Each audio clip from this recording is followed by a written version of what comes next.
Bismillahirrahmanirrahim. Assalamualaikum warahmatullahi wabarakatuh. Alhamdulillahi wa kafa wa salatu wassalamu ala nabiyina al-mustafa wa ala alihi wa sahbihi wa man sara ala nahjihi wa iktafa. Ashhadu an la ilaha illallah wahdahu la sharika lah wa ashhadu anna Muhammadan abduhu wa rasuluh. يا أيها الذين آمنوا اتقوا الله حق تقاته ولا تموتن إلا وأنتم مسلمون يا أيها الناس اتقوا ربكم الذي خلقكم من نفس واحدة وخلق منها زوجها وبث منهما رجالا كثيرا ونساء واتقوا الله الذي تساءلون به والأرحام إن الله كان عليكم رقيبا يا أيها الذين آمنوا اتقوا الله وقولوا قولا سديدا يصلح لكم أعمالكم ويغفر لكم ذنوبكم ومن يطع الله ورسوله فقد فاز فوزا عظيما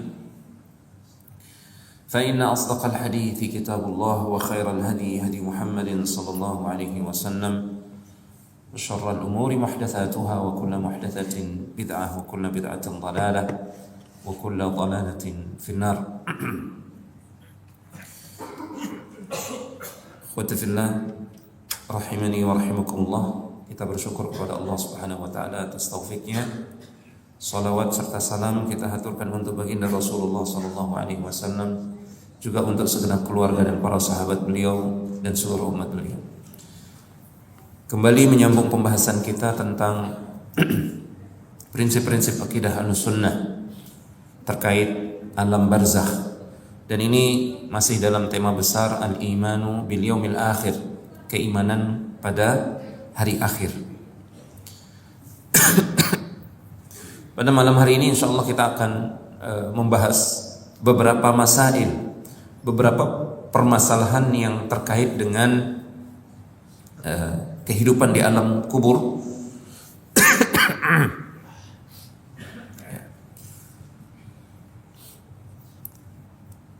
Pembahasannya saya ambilkan dari catatan ringkas dari kajian yang disampaikan oleh Syekh Profesor Dr. Saleh bin Abdul Aziz Sindi hafizahullah ta'ala ketika beliau mensyarah Al-Aqidah Al-Wasithiyah. Namun sebelum masuk kepada pembahasan, ada sebuah hadis Rasulullah SAW yang diriwayatkan oleh sahabat yang mulia Utsman bin Affan radhiyallahu ta'ala anhu. Dan hadis ini para ulama mengatakan derajatnya hasan. Beliau alaihi salatu wassalam bersabda, "Innal qabra awwalu manzilin min manazilil akhirah." Sesungguhnya kehidupan di alam kubur itu adalah persinggahan pertama di antara persinggahan-persinggahan di akhirat. Fa in naja minhu ahadun fama ba'dahu aisar. Kalau seseorang selamat di kehidupan dunia, di kehidupan di alam barzakh ini, maka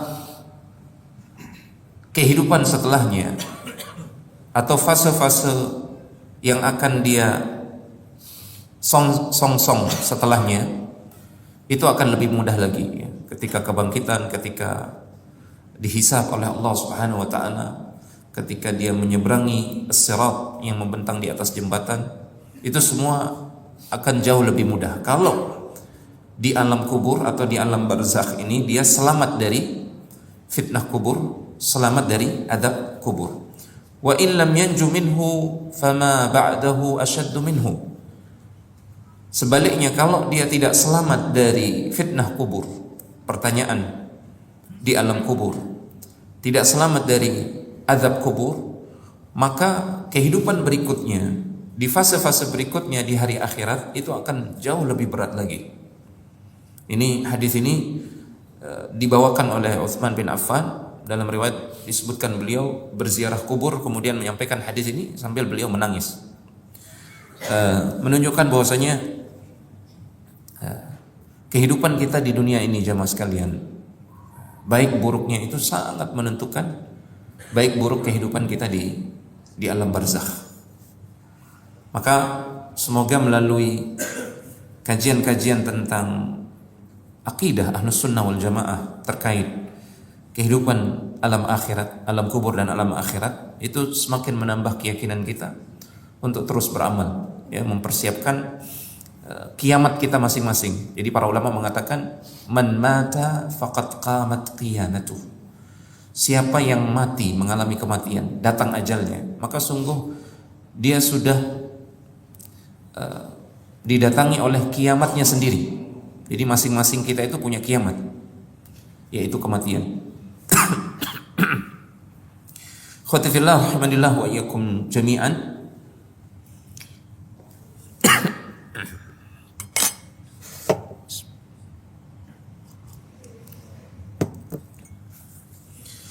Ada 7 masail yang penting untuk kita ketahui terkait kehidupan di alam kubur.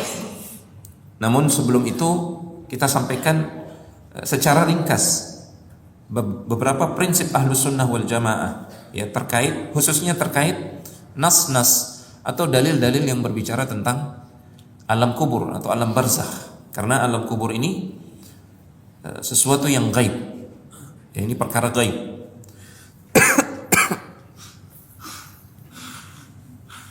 Yang pertama,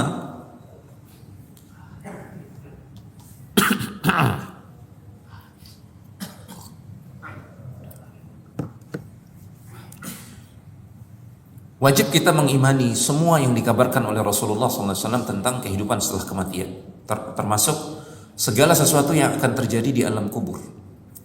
Jika seseorang tidak beriman dengan apa yang disampaikan oleh Rasulullah SAW, ya, maka belum dia dikatakan beriman dengan benar kepada hari akhir. Ingat, beriman kepada hari akhir ini termasuk salah satu rukun iman. Rukun iman yang kelima, al-imanu bil yaumil akhir. Termasuk dalam cakupan beriman kepada hari akhir yang kita harus mengimaninya dengan benar sesuai dengan dalil-dalil dan penjelasan para ulama adalah keimanan tentang segala sesuatu yang akan terjadi di alam barzakh, di alam kubur. Ya. Ini prinsip yang pertama. Kemudian prinsip yang kedua, kita tidak bisa dan tidak boleh mengkiaskan kehidupan di dunia dengan kehidupan di alam barzakh. Ini dua alam yang berbeda. Ini dua alam yang berbeda, dua dimensi yang berbeda. Alam barzakh itu alam gaib. Alam tempat kita hidup saat ini alam dunia, ini alam yang sifatnya zahir. Itu tidak bisa dianalogikan atau tidak bisa disamakan. Para ulama mengatakan qiyasul ghaibi 'ala syahidi mamnu'. Menyamakan, mengkiaskan atau menganalogikan sesuatu yang gaib dengan sesuatu yang nampak, ini terlarang. Dalam bab akidah ini sesuatu yang terlarang dan tidak bisa, ya. Maka alam dunia ini itu dia berbeda dengan alam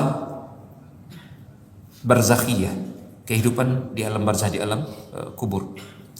Sehingga kita tidak bisa, ya, menolak apa yang dikabarkan oleh Rasulullah SAW tentang kejadian dalam kehidupan di alam barzakh, gara-gara akal kita tidak bisa mencerna atau menjangkau hakikat dari peristiwa di alam barzakh tersebut, karena mungkin manusia menganggap itu tidak masuk akal, ya. Insyaallah nanti akan kita contohkan. Jadi tidak bisa disamakan. Kemudian prinsip berikutnya, prinsip yang ketiga, tidak boleh menolak ayat atau hadis yang sahih tentang kejadian di alam barzakh, ya. Gara-gara alasan misalkan tidak masuk akal. Sebenarnya bukan tidak masuk akal, ungkapan yang tepat adalah tidak bisa dijangkau akal, ya. Karena berbeda tidak masuk akal dengan tidak dijangkau oleh akal. Nah, kejadian di alam barzakh itu adalah sesuatu yang tidak bisa dijangkau oleh akal kita saat ini, karena itu adalah perkara gaib. Ya. Namun dia bukan termasuk perkara yang tidak masuk akal.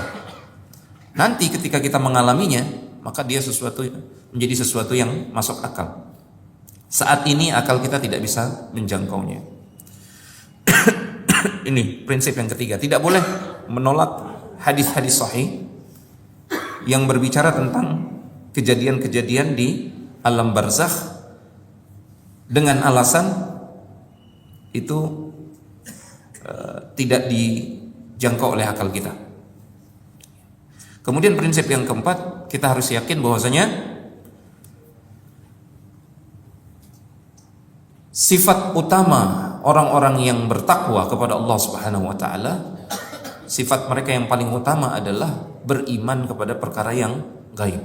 Beriman kepada perkara yang gaib, termasuk segala sesuatu yang akan terjadi setelah kematian, segala sesuatu yang terjadi di alam barzakh.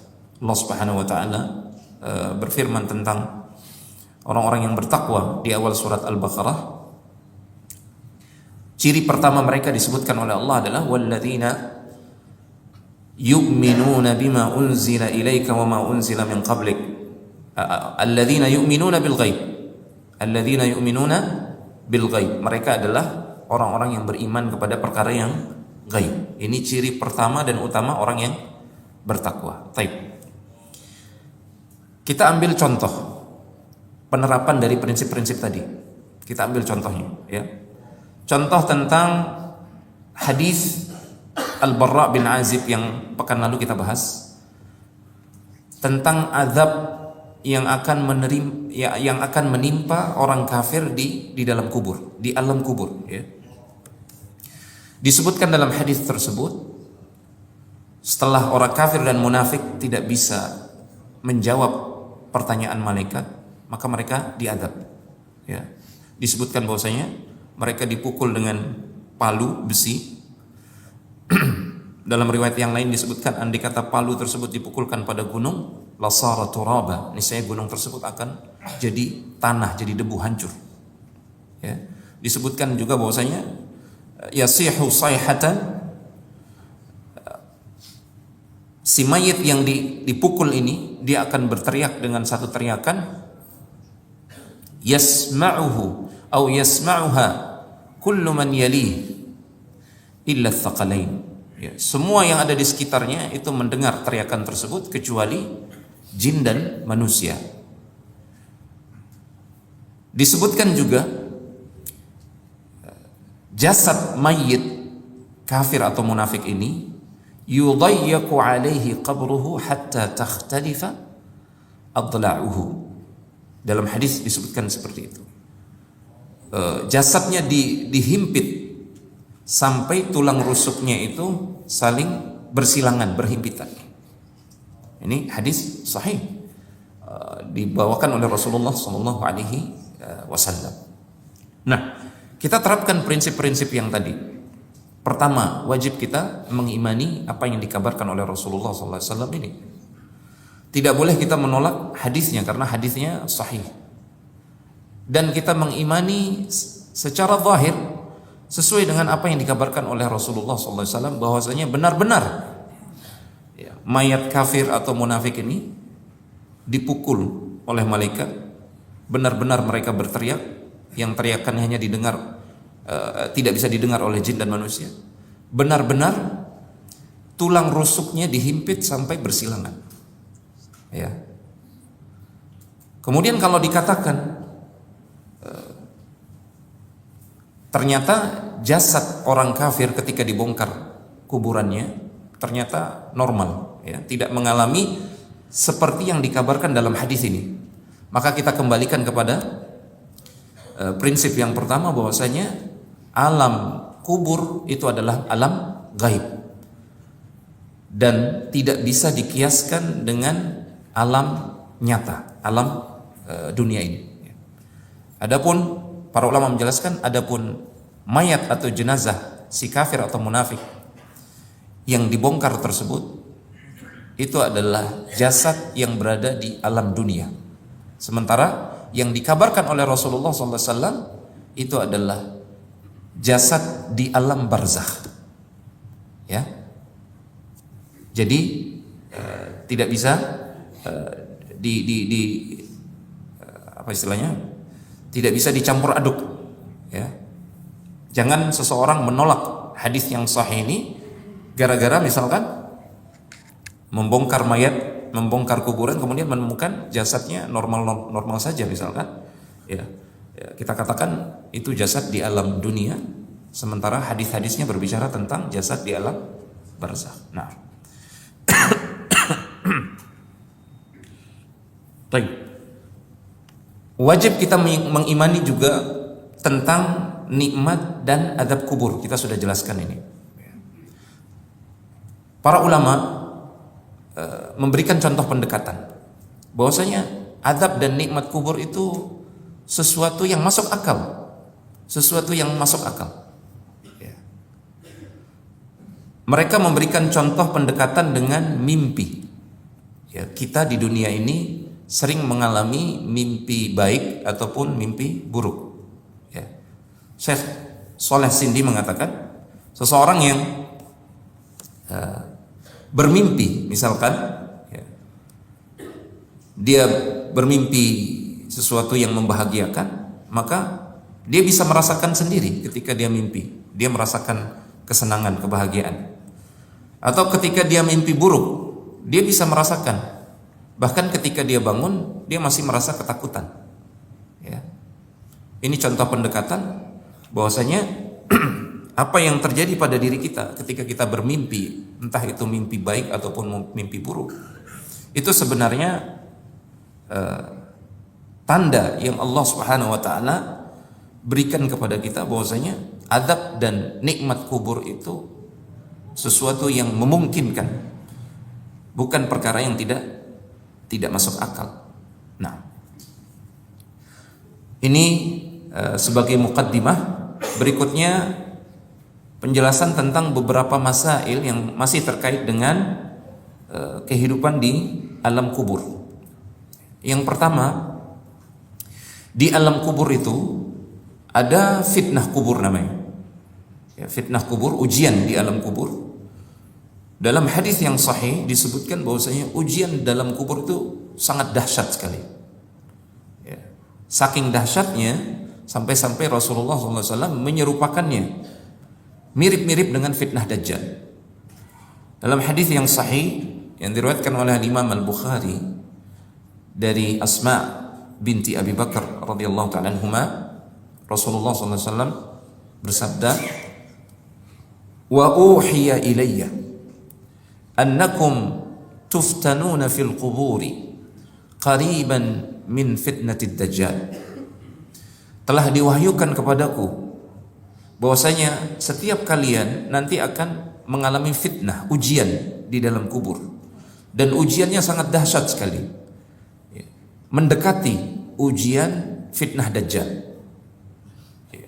Fitnah dajjal kita tahu dalam hadis-hadis disebutkan bahwasanya banyak manusia tersesat di akhir zaman gara-gara terfitnah oleh dajjal.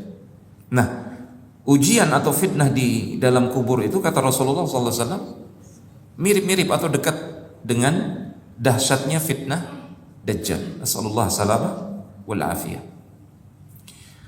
Dan kita tahu fitnah dajjal itu sangat luar biasa sekali, ya, dahsyat.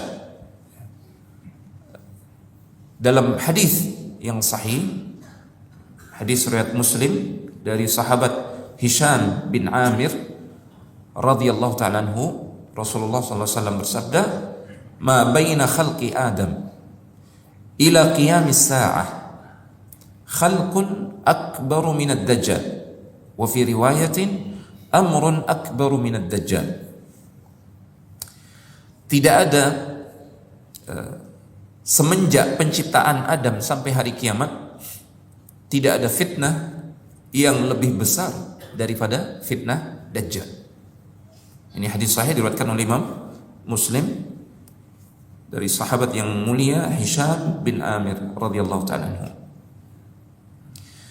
Artinya kita perlu berdoa kepada Allah Subhanahu wa taala, ya. Itu sebabnya Rasulullah SAW sampai mengajarkan doa, ya. Doa berlindung dari fitnah Dajjal, termasuk juga doa berlindung dari fitnah kubur. Di akhir salat kita sebelum kita salam, Allahumma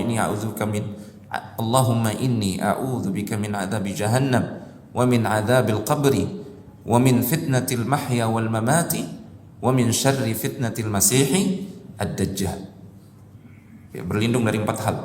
Dari neraka, dari adab kubur, ya, dari fitnah kubur dan adab kubur, dari fitnah kehidupan dan kematian, dan dari fitnah Dajjal. Ya. Menunjukkan bahwasanya berlindung dari 4 perkara ini sesuatu yang harus kita lakukan. Karena sedikit orang yang bisa selamat. Itu sebabnya Rasulullah SAW mengajarkan doanya kepada kita. Kemudian ini masail yang pertama, ya, bahwasanya fitnah di alam kubur itu fitnah yang sangat dahsyat sekali. Kalau kurang-kurang keimanan kita, kurang-kurang amal soleh kita, maka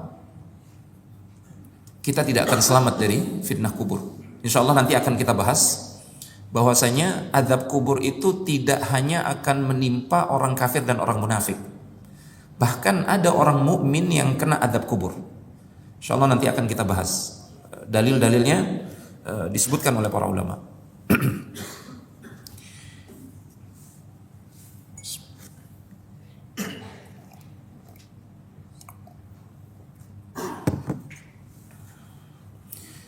Masail yang kedua, 3 landasan pokok, yaitu keimanan tentang Allah Subhanahu wa taala, tentang agama Allah yaitu al-Islam, dan tentang Rasulullah SAW, Nabi Muhammad SAW. Ini sangat menentukan sekali selamat tidaknya kita di akhirat, ya. Kalau keliru atau menyimpang akidah kita terkait 3 hal ini, marrabbuka, terkait Allah Subhanahu wa taala, wa ma dinuka, terkait agama Allah, syariat Islam, dan wa man nabiyuka, tentang Nabi Muhammad SAW, maka kita bisa tergelincir di alam barzakh, tidak lolos fitnah kubur, tidak selamat dari fitnah kubur.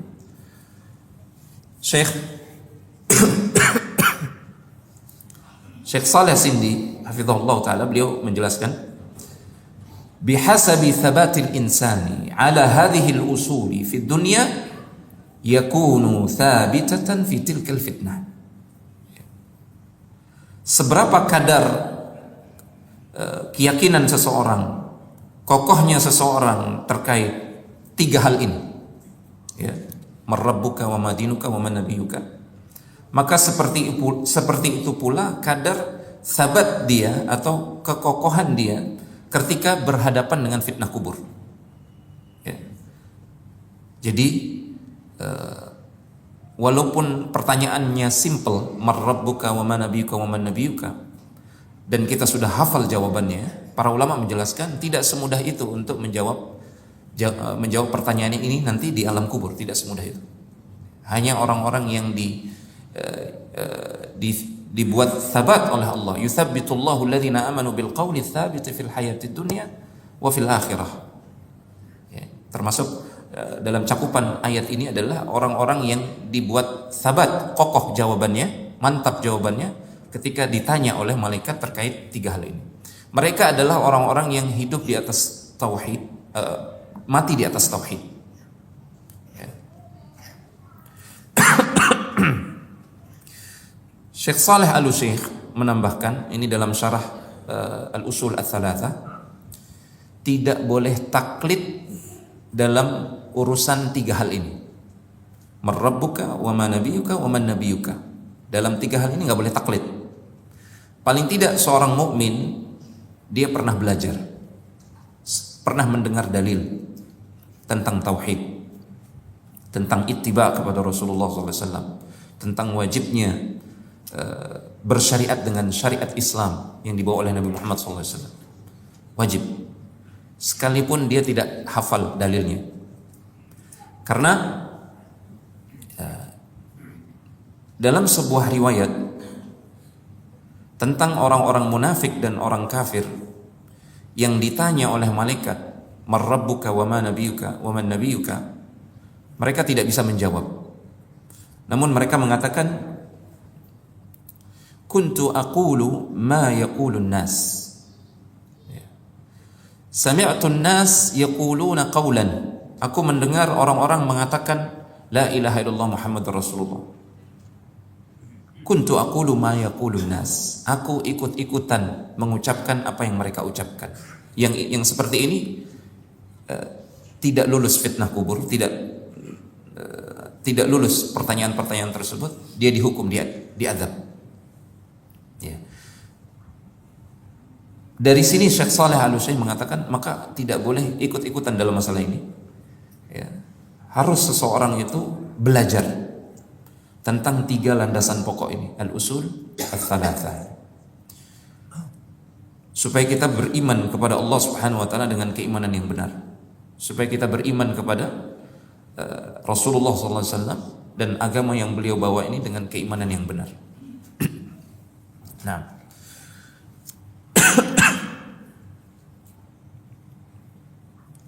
kemudian prinsip masail yang ketiga, dalam Sahih Al-Bukhari dan Sahih Muslim terdapat riwayat yang menyebutkan bahwasanya penghuni kubur kalau dia nanti akan termasuk penghuni surga, maka dia diperlihatkan tempatnya di surga kelak. Istananya di surga diperlihatkan oleh Allah Subhanahu wa taala. Kalau dia termasuk penghuni neraka, maka tempatnya di neraka juga akan diperlihatkan kepada dia. Nah, ini berdasarkan hadis riwayat Al-Bukhari dan Muslim dari Anas bin Malik, dan kita sudah bahas.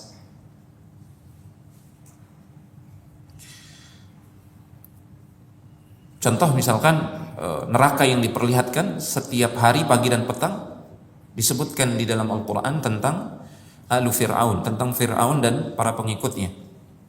An-naru yu'raduna 'alaiha ghuduwan wa 'ashiyya wa yawma taqumu as-sa'atu adkhilu ala fir'auna ashadda al-'adab.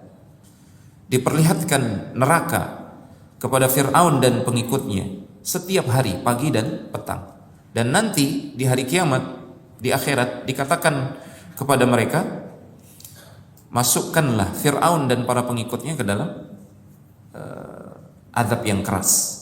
Ini dalil bahwasanya penghuni neraka di alam barzakh, di alam kubur akan diperlihatkan tempatnya di neraka. Itu sudah siksaan ya, secara mental sudah tersiksa duluan di alam kubur. Nasallallahu alaihi wal afiyah.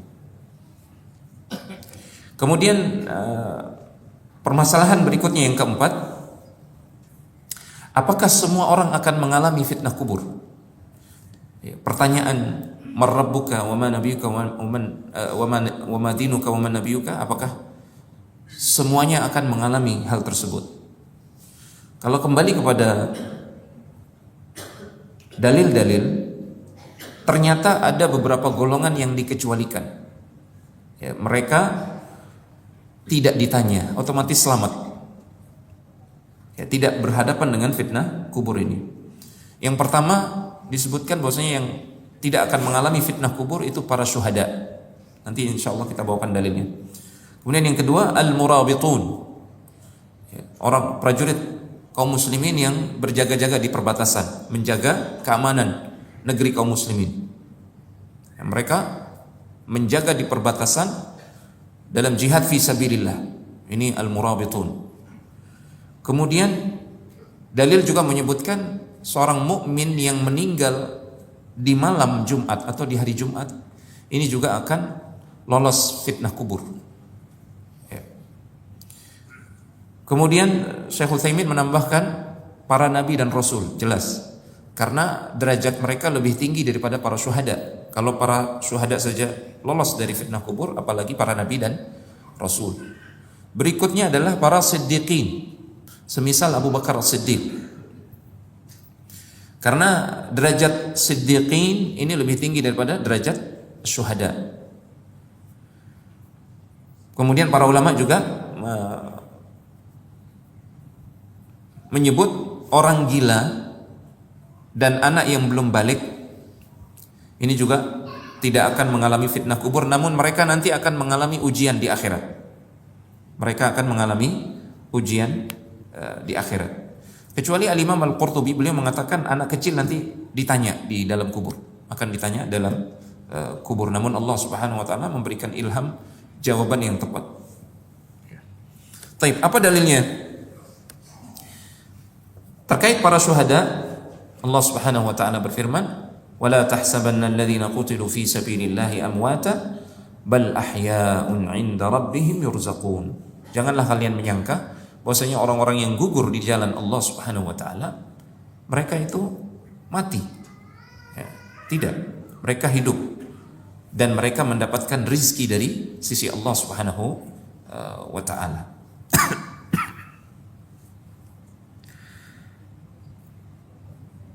Rasulullah SAW pernah ditanya, "Ya Rasulullah SAW, ma balul mu'minin yuftanuna fi quburihim illa syahid." Kenapa wahai Rasul orang-orang beriman tetap akan ditanya, tetap akan mengalami fitnah kubur kecuali para syuhada? Maka Rasulullah SAW menjawab, "Kafa bi bariqatis suyufi ala ra'sihi fitnatan."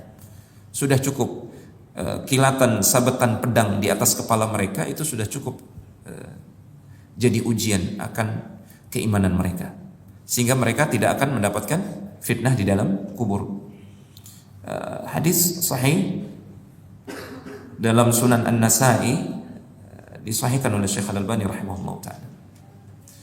Adapun terkait al-murabitun, orang-orang yang berjaga di perbatasan di jalan Allah Subhanahu wa taala, Rasulullah SAW bersabda, ini hadis riwayat Muslim dari sahabat Salman Al-Farisi, "Ribatu yaumin wa lailatin khairun min siyami syahrin wa qiyamihi."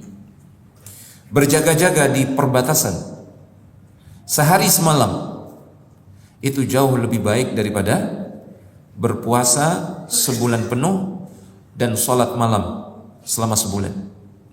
Wa in mata jara alaihi amaluhu. Kalau dia meninggal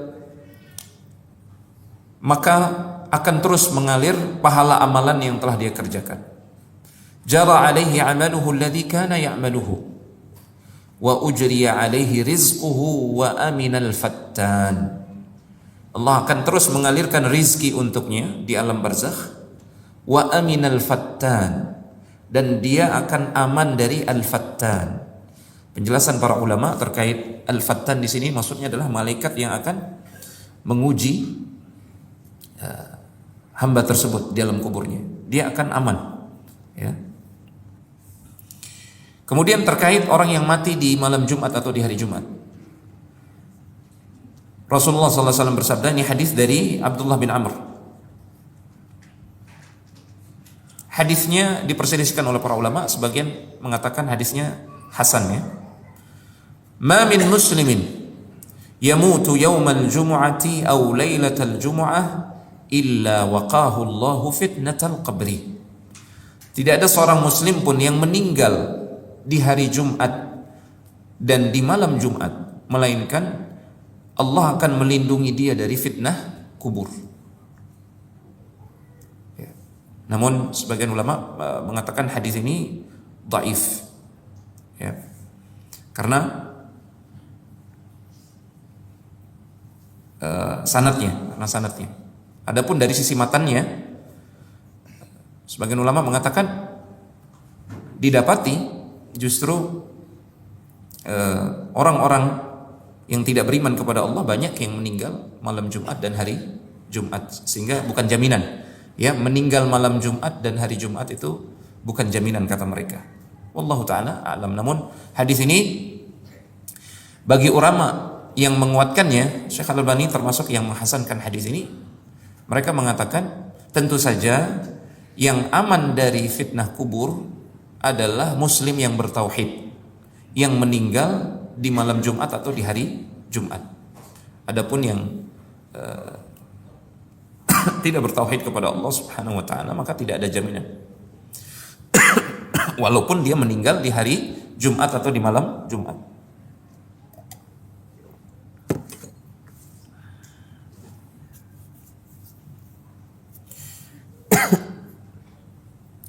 Kemudian yang kelima,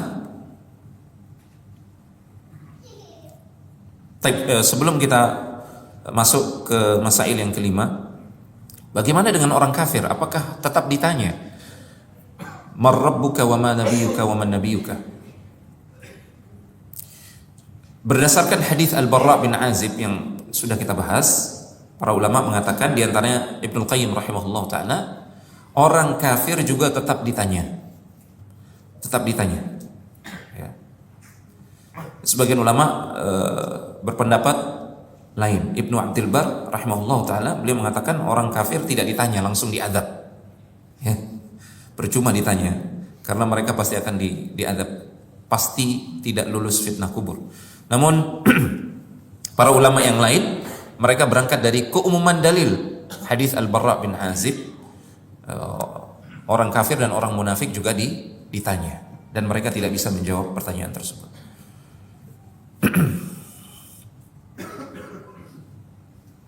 Sebagian ulama seperti Ibnu Abdul Bar mengatakan hanya orang mukmin dan orang munafik saja yang ditanya. Ya, orang mukmin akan bisa menjawab, adapun orang munafik tidak bisa menjawab. Wallahu taala a'lam. Bagaimana dengan umat-umat terdahulu? Umat-umat sebelum umat Nabi Muhammad SAW, apakah akan ditanya? Syekh Saleh Sindi hafizahullah taala, beliau menjelaskan, jumhur ulama, mayoritas ulama mengatakan umat terdahulu juga akan diuji, akan ditanya, dan ditanya tentang rasul mereka masing-masing. Ditanya tentang rasul mereka masing-masing. Wallahu taala a'lam. Masail yang kelima, ini sudah pernah kita bahas, tapi tidak mengapa kita ulangi sedikit. Apakah azab dan nikmat kubur itu menimpa ruh saja ataukah ruh dan jasad? Kita sudah bahas bahwasanya nikmat dan azab kubur itu akan dirasakan oleh ruh dan jasad. Namun terkadang nikmat dan azab kubur itu bisa juga dirasakan oleh ruh saja. Karena hadis yang sahih menyebutkan ruhnya para syuhada saat ini berada di surga, di dalam jasad burung-burung di surga. Jadi ruh mereka mendapatkan nikmat, adapun jasad mereka masih belum masuk ke dalam surga, baru ruh mereka yang masuk ke dalam surga. Syekh Shalih Sindi mengatakan ini dalil yang menunjukkan bahwasanya terkadang yang merasakan nikmat tersebut adalah ruh saja, terpisah dari jasadnya. Namun dalil yang lain, pada kejadian yang lain menyebutkan bahwasanya ketika seorang mayit yang baru dikuburkan, Allah Subhanahu wa taala memerintahkan ruhnya dikembalikan ke jasadnya. Baru kemudian dia mengalami fitnah kubur. Ditanya. Kalau dia bisa menjawab, maka ruh dan jasadnya akan mendapatkan nikmat kubur. Kalau dia nggak bisa menjawab, maka ruh dan jasadnya akan mendapatkan adab kubur. Jadi Ahlus Sunnah mengatakan nikmat dan adab kubur itu dirasakan oleh ruh dan jasad. Terkadang, ya, pada sebagian golongan berdasarkan dalil, nikmat kubur itu dirasakan oleh ruh saja, tapi di dalam surga, yaitu ruhnya para syuhada. Adapun jasad mereka masih dalam wujud burung-burung di surga. Wallahu taala a'lam. Adapun orang-orang yang menyimpang, yang menyelisih Ahlus Sunnah dalam masalah ini, mereka mengatakan azab dan nikmat kubur itu hanya dirasakan oleh ruh. Ini keliru. Ini menyelisihi dalil-dalil. Allah taala a'lam. Nah. Kemudian yang keenam, apakah azab kubur itu bersifat terus-menerus atau temporer? Nah, jawabannya, orang-orang kafir dan munafik akan mengalami azab kubur itu terus-menerus sampai hari kebangkitan. Asallallahu alaihi. Ya. Mereka disiksa terus sampai hari kebangkitan. Dalilnya ayat yang kita sebutkan tadi, surat Ghafir ayat yang ke-46 tentang azab yang dirasakan oleh Fir'aun dan para pengikutnya. An-naru yu'raduna 'alaiha ghuduwan wa 'ashiyyan wa yawma taqumu as-sa'atu adkhilu ala fir'auna ashaddal 'adzab. Kepada Fir'aun dan pengikutnya dinampakkan api neraka pagi dan petang. Dan pada hari kiamat dikatakan kepada mereka, masukkanlah Fir'aun dan kaumnya ke dalam azab yang sangat keras. Dalam sebuah hadis Abu Hurairah, ini riwayat At-Tirmidzi, sanadnya hasan, fala yazalu fiha mu'adzaban hatta yab'athahu Allahu min madja'ihi dzalika. Orang-orang kafir senantiasa terus-menerus di dalam kubur diazab sampai nanti dia dibangkitkan oleh Allah Subhanahu wa taala dari kuburnya. Nah, bagaimana dengan orang-orang beriman? Ya, ternyata dalil-dalil menyebutkan ada orang-orang beriman nanti juga akan mengalami azab kubur. Nasallallahu salamah wal afiyah. Semoga Allah Subhanahu wa taala melindungi kita. Ada orang-orang yang beriman yang mengalami azab kubur. Bahkan di dalam kubur itu ada himpitan. Dan himpitan ini, kata para ulama, akan dialami oleh semua orang beriman. Hatta sahabat yang mati syahid disebutkan oleh Rasulullah mengalami himpitan ini, namun hanya sebentar. Ya, kalau sahabat yang mati syahid saja mengalami himpitan ini, apalagi kita jemaah sekalian. Maka para ulama mengatakan sebentar lamanya himpitan tersebut di dalam kubur itu bergantung kepada amal soleh kita, bergantung kepada keimanan kita, ketauhidan kita, keyakinan kita kepada Allah Subhanahu wa taala dan kepada amal soleh kita. Ya. Apa dalilnya? Rasulullah sallallahu alaihi wasallam bersabda di hadis sahih, "Inna lil qabri daqtatan law naja minha ahadun la naja minha Sa'ad bin Mu'adz radhiyallahu ta'ala." Sesungguhnya di dalam kubur itu ada satu himpitan. Andai kata ada yang bisa lolos dari himpitan tersebut, andai kata ada yang bisa selamat, niscaya Sa'ad bin Mu'adz dialah orangnya yang akan selamat. Dalam riwayat yang lain disebutkan, hadzal ladzi ihtazza 'arsyur rahman lahu. Sa'ad bin Mu'adz yang bergoncang arsy Allah Subhanahu wa taala karena menyambut ruhnya, karena dia mati syahid ya. Mati syahid. Dan ketika dia masuk Islam, Sa'ad bin Mu'adz ini dia langsung ngajak kaumnya masuk Islam. Semua kaumnya masuk Islam. Jasanya sangat besar. Walaupun keislamannya sangat singkat. Masuk Islam usia 30-an tahun, meninggal usia 36 atau 37 tahun. Tapi jasanya sangat besar. Ya. Dalam riwayat yang lain disebutkan, ruhnya ini disambut oleh 70.000 malaikat. Pintu-pintu langit dibuka untuk dia. Namun kata Rasulullah SAW, "Dhamma dhammatan, thumma furrija anhu." Sempat Sa'ad bin Mu'adz ini di dalam kubur mengalami himpitan. Kemudian segera dilapangkan kuburnya oleh Allah Subhanahu wa ta'ala. Itu Sa'ad bin Mu'adz, apalagi kita jemaah sekalian. Namun para ulama mengatakan himpitan ini seperti kafaratul lidzunub, penggugur dosa-dosa kita yang belum sempat terhapuskan ketika kita masih hidup. Ya, dan semua manusia, kullu bani Adam khata' wa khairul khata'in at-tawwabun. Setiap anak Adam itu banyak melakukan dosa dan kesalahan. Namun sebaik-baik yang bersalah dan berdosa adalah yang bertobat kepada Allah Subhanahu wa taala. Maka kita perbanyak istighfar dan taubat. Rasulullah sallallahu alaihi wasallam saja, beliau manusia yang paling suci hatinya, dijamin oleh Allah diampuni dosanya yang telah lalu dan yang akan datang. Maksum, terpelihara. Beliau saja setiap hari istighfar 100 kali. Ya. Kendati demikian, kita selalu melakukan kesalahan setiap hari.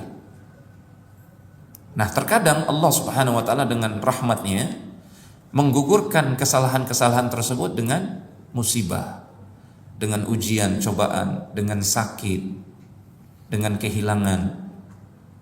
Kalau belum tuntas, maka dhaghthah atau himpitan di alam kubur ini itu yang akan menuntaskannya. Lagi-lagi itu tergantung seberapa kadar amal soleh kita dan seberapa besar dosa kita. Ya boleh jadi himpitan itu berlangsung sangat lama. Jadi dia mirip seperti sakit yang kita alami di alam dunia ini sebagai kafarah lidzunub. Seperti itu penjelasan para ulama.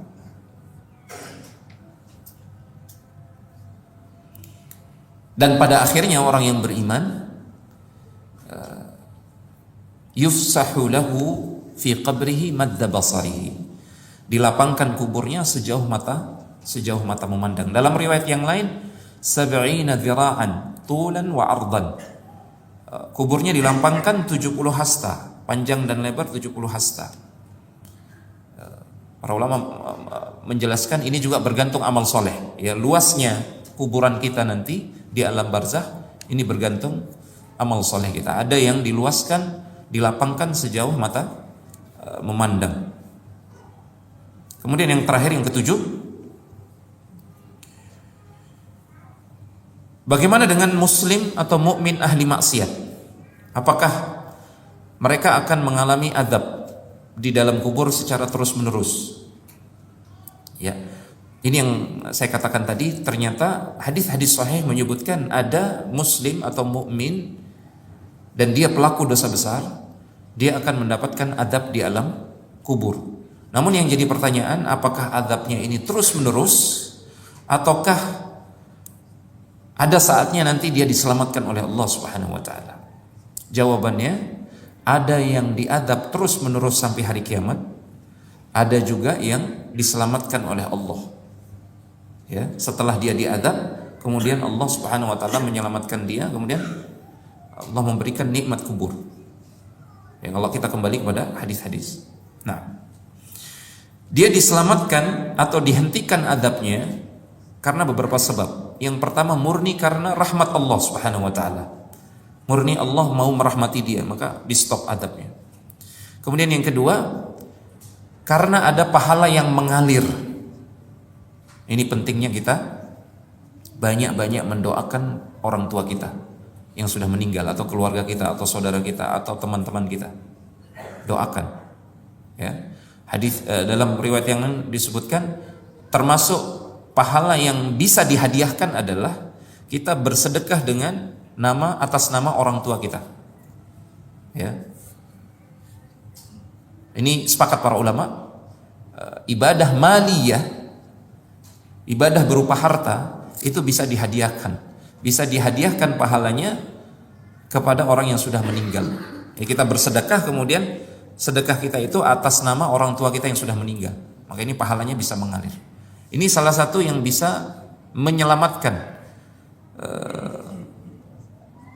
si mayit kalau dia mengalami azab kubur. Pahala yang mengalir. Namun yang terbaik adalah doa. Syekh Muhammad bin Shalih Al-Utsaimin rahimahullah ta'ala mengatakan, yang terbaik adalah kita mendoakan. Idza mata al-insanu inqata'a 'amaluhu illa min thalath. Kalau mati anak Adam, maka akan terputus keran pahalanya kecuali dari 3 sumber. Ya. Min shadaqatin jariyah, dari sedekah jariyah. Ya, dia pernah berinfak, kemudian infaknya itu bermanfaat, terus dimanfaatkan oleh kaum mukminin. Kemudian yang kedua, ilmun yuntafa'u bihi, dia mengajarkan ilmu dan ilmunya bermanfaat bagi banyak orang, terus diamalkan. Kemudian yang ketiga adalah au waladun salihun yad'u lah, anak yang soleh yang mendoakan dia. Nah, atau seseorang bisa selamat, yaitu tadi ya, berkat rahmat Allah, ada pahala yang mengalir, dia punya sedekah jariyah, dia punya ilmu yang bermanfaat, atau anak yang soleh yang mendoakan dia. Dan para ulama mengatakan tidak harus anak yang mendoakan. Ya, yang penting orang beriman mendoakan yang sudah meninggal, itu bermanfaat bagi yang sudah meninggal.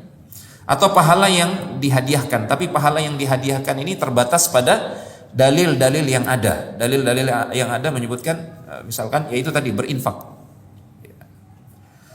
membayar hutang bagi orang yang sudah meninggal yang masih punya hutang, itu bermanfaat. Kemudian haji dan umroh, ini yang ada dalilnya. Adapun mengirim hadiah bacaan Al-Fatihah misalkan, Syekh Muhammad bin Shalih Al-Utsaimin mengatakan lam yakun yajri alaihi amalus salaf. Itu bukan termasuk amalan kaum salaf. Tidak diriwayatkan Nabi SAW pernah menghadiahkan pahala Al-Fatihah. Tidak diriwayatkan juga para sahabat melakukannya. Ya.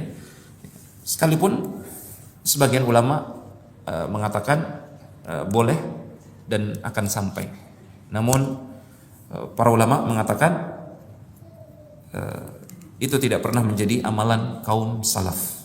Ya. Lau kana khairan lasabaquna ilaihi. Mungkin hanya ini jemaah sekalian, insyaallah pertemuan